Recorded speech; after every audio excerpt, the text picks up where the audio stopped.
Thomas Soto, 6h-9h sur Europe 1. Le débrief de la matinale, les temps forts de ce que vous avez entendu ce matin sur Europe 1. Jean-Pierre Raffarin était l'invité de l'interview politique d'Europe 1 à 8h20. L'ancien Premier ministre est venu défendre les ambitions de la direction d'Air France sur le low-cost. Écoutez-le. Je pense que le projet est pertinent et je trouve que c'est une des responsabilités du gouvernement.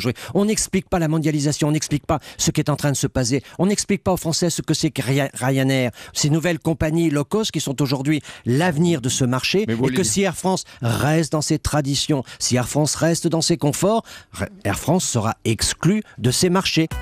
L'avenir et la modernité sont dans le low-cost, se demande Monsieur Matt sur Twitter avec le hashtag E1matin, et il poursuit: belle ambition collective, 3 petits points. Nous vous le révélions dès ce week-end sur Europe 1. Plus de 11 000 élèves sont toujours sans collège ou lycée. À 6h05, notre reporter Sandrine Prioul a interrogé la ministre de l'Éducation nationale, Najat Vallaud-Belkacem, qui a préféré, on va dire, noyer le poisson.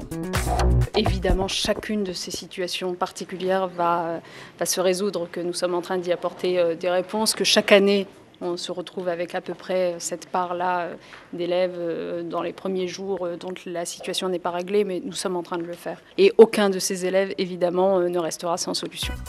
Attention, pénurie de babysitters à cause des nouveaux rythmes scolaires. On reste à l'école. Et comme nous l'expliquait Ève Roger, chef du service société dans le journal de 7h30, cette galère ne concerne pas que les parents. La galère pour les enfants aussi. Valentin, en CE2, il a pour délicate mission de garder la clé dans son cartable, car en ce moment, le soir, la babysitter, c'est jamais la même. Elle est dans mon cartable, devant, dans la poche, pour pas que les gens y touchent. Et si je le dis, après ils vont me la cacher en faisant exprès. Donc tu le dis à personne que t'as la clé? Oui. Il ne le dit à personne. Après les propositions choc du MEDEF de supprimer 2 jours fériés, vous avez été très nombreux à réagir, à nous appeler au 3921. On a ce matin une question d'Antoine qui vit en Vendée. Il aimerait savoir, Antoine, s'il est légal de vendre ses congés à ses collègues, avec ou sans d'ailleurs l'accord de son employeur. Emmanuel Dutheil, bonjour. Bonjour. Vous êtes le chef du service économie d'Europe 1. Alors, on peut les vendre, ces RTT ou ces congés? Non, c'est totalement illégal, malheureusement, Antoine. Vous ne pourrez pas faire d'argent avec vos jours de congé. On ne peut pas vendre nos jours de congé à nos collègues.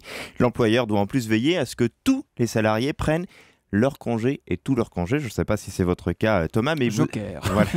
Mais vous aviez peut-être entendu parler d'une loi qui permet en revanche de faire un don de ces jours de congé. Et cette loi est extrêmement encadrée. Elle est très récente. Elle date de mai dernier. Elle ne fonctionne que pour des salariés qui auraient des enfants de moins de 20 ans à charge dans le cadre d'une grave maladie, d'un handicap, d'une victime d'un accident, d'une particulière gravité. Et il faut vraiment être à côté de l'enfant. Et c'est le seul cas prévu par la loi qui permet comme ça de faire un don. On peut faire là tous les dons possibles. On peut avoir autant de jours que l'on veut prêté et donné par les salariés. Ça avait été c'est né après un élan de solidarité qui s'était passé par les salariés de Badois qui, en accord avec la direction, s'étaient privés de 170 heures de repos pour aider justement un collègue qui avait un fils atteint d'un cancer. Merci Emmanuel Dutheil. Si comme Antoine, vous souhaitez nous poser une question sur les sujets dont on vous parle tous les matins dans la matinale, 3 possibilités. Le 3921, Twitter avec le hashtag E1matin ou notre site europe1.fr.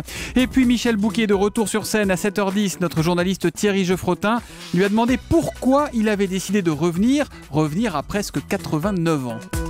Je me suis dit, il faut que je m'arrête. Mais je dois des remerciements à la vie de me laisser toujours la reprendre. Et je bénis les impôts, si vous voulez, je bénis tout ça de tout mon cœur parce que ça me force aussi à le faire et à passer au-delà de mon état de santé. Comme les jambes, tout ça marche à peu près encore, comme la voix marche encore, je me dis, continuons. Voilà, formidable Michel Bouquet.